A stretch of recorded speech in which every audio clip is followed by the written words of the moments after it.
The Fisherman and His Wife. There was once a fisherman who lived with his wife in a pigsty close by the seaside.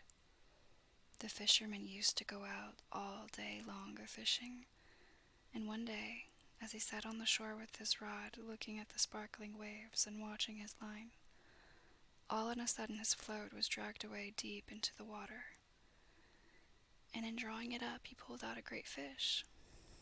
But the fish said, "Pray let me live. I am not a real fish.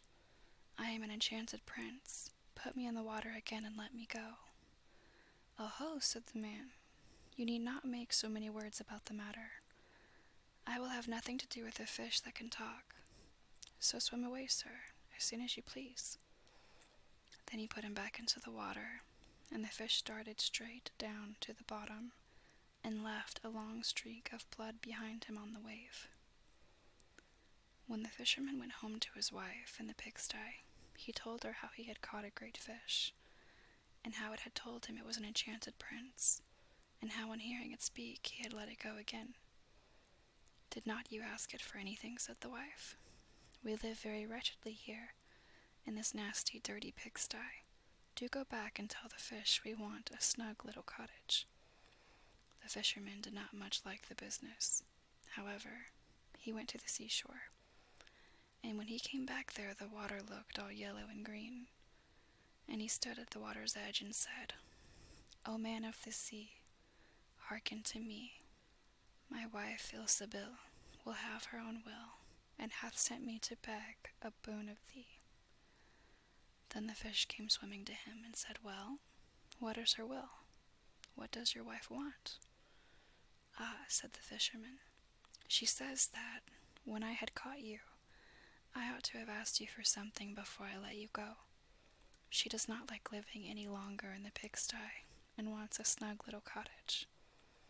"Go home then," said the fish. "She is in the cottage already." So the man went home, and saw his wife standing at the door of a nice trim little cottage. Come in," said she. "Is not this much better than the filthy pigsty we had?" And there was a parlor, and a bedchamber, and a kitchen, and behind the cottage there was a little garden, planted with all sorts of flowers and fruits, and there was a courtyard behind full of ducks and chickens. "Ah," said the fisherman, "how happily we shall live now." "We will try to do so, at least," said the wife. Everything went right for a week or two, and Dame Ilsebil said, "Husband, there is not near enough room for us in this cottage. The courtyard and the garden are a great deal too small. I should like to have a large stone castle to live in. Go to the fish again and tell him to give us a castle." "Wife," said the fisherman, "I don't like to go to him again, for perhaps he will be angry. We ought to be easy with this pretty cottage to live in." "Nonsense," said the wife. "He will do it very willingly, I know. Go along and try." The fisherman went, but his heart was very heavy. And when he came to the sea, it looked blue and gloomy, though it was very calm. And he went close to the edge of the waves and said, "O man of the sea, hearken to me. My wife Ilsebil will have her own will, and hath sent me to beg a boon of thee." "Well, what does she want now?" said the fish. "Ah," said the man dolefully, "my wife wants to live in a stone castle." "Go home then," said the fish. "She is standing at the gate of it already." So away went the fisherman and found his wife standing before the gate of a great castle. "See," said she, "is not this grand?" With that they went into the castle together and found a great many servants there, and the rooms all richly furnished and full of golden chairs and tables. And behind the castle was a garden, and around it was a park half a mile long, full of sheep and goats and hares and deer, and the courtyard were stables and cow-houses.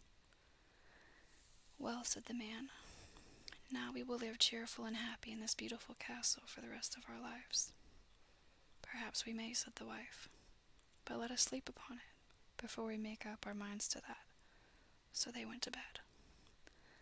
The next morning, when Dame Isabel awoke, it was broad daylight, And she jogged the fisherman with her elbow and said, "Get up, husband, and bestir yourself, for we must be king of all the land." "Wife, wife," said the man, "why should we wish to be the king? I will not be king." "Then I will," said she.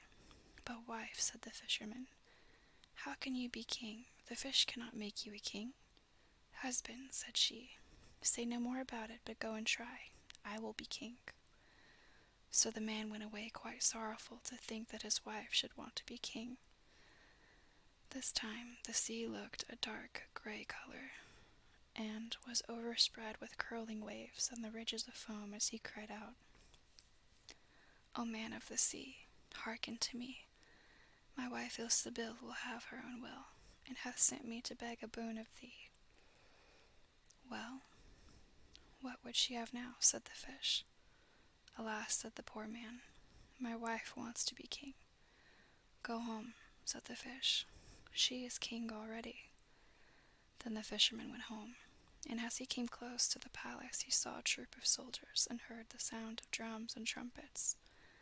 And when he went in he saw his wife sitting on a throne of gold and diamonds, with a golden crown upon her head. And on each side of her stood 6 fair maidens, each a head taller than the other. "Well, wife," said the fisherman, "are you king?" "Yes," said she, "I am king." And when he had looked at her for a long time, he said, "Ah, wife, what a fine thing it is to be king. Now we shall never have anything more to wish for as long as we live." "I don't know how that may be," said she. "Never is a long time. I am king, it is true, but I begin to be tired of that, and I think I should like to be emperor." "Alas, wife, why should you wish to be emperor?" said the fisherman. "Husband," said she, "go to the fish. I say I will be emperor." "Ah, wife," replied the fisherman, "the fish cannot make an emperor, I am sure, and I should not like to ask him for such a thing." "I am king," said Ilsebil, "and you are my slave, so go at once." So the fisherman was forced to go, and he muttered as he went along, "This will come to no good. It is too much to ask. The fish will be tired at last, and then we shall be sorry for what we have done." He soon came to the seashore, and the water was quite black and muddy, and a mighty whirlwind blew over the waves and rolled them about. But he went as near as he could to the water's brink and said, "O man of the sea, hearken to me. My wife Ilsebil will have her own will, and hath sent me to beg a boon of thee." "What would she have now?" said the fish. "Ah," said the fisherman, "she wants to be emperor." "Go home," said the fish. "She is emperor already." So he went home again, and as he came near he saw his wife Ilsebil sitting on a very lofty throne made of solid gold, with a great crown on her head full 2 yards high, and on each side of her stood her guards and attendants in a row, each one smaller than the other, from the tallest giant down to a little dwarf no bigger than my finger. And before her stood princes and dukes and earls. And the fisherman went up to her and said, "Wife, are you emperor?" "Yes," said she, "I am emperor." "Ah," said the man as he gazed upon her, "what a fine thing it is to be emperor." "Husband," said she, "why should we stop at being emperor? I will be pope next." "Oh, wife, wife," said he, "how can you be pope? There is but one pope at a time in Christendom." "Husband," said she, "I will be pope this very day." "But," replied the husband, "the fish cannot make you pope." "What nonsense," said she. "If he can make an emperor, he can make a pope. Go and try him." So the fisherman went. But when he came to the shore, the wind was raging, and the sea was tossed up and down in boiling waves, and the ships were in trouble and rolled fearfully upon the tops of the billows. In the middle of the heavens there was a little piece of blue sky, but towards the south all was red, as if a dreadful storm was rising. At this sight the fisherman was dreadly frightened, and he trembled so that his knees knocked together. But he still went down near the shore and said, "O man of the sea, hearken to me. My wife Ilsebil will have her own will, and hath sent me to beg a boon of thee. What does she want now? Said the fish. Ah, said the fisherman, my wife wants to be pope. Go home, said the fish. She is pope already. Then the fisherman went home and found Ilsebil sitting on a throne that was 2 miles high. And she had 3 great crowns on her head, and around her stood all the pomp and power of the church. And on each side of her were 2 rows of burning lights, of all sizes, the greatest as large as the highest, and biggest tower in the world, and the least no larger than a small rushlight. Wife, said the fisherman, as he looked at all this greatness, are you pope? Yes, said she, I am pope. Well, wife, replied he, it is a grand thing to be pope, and now you must be easy, for you can be nothing greater.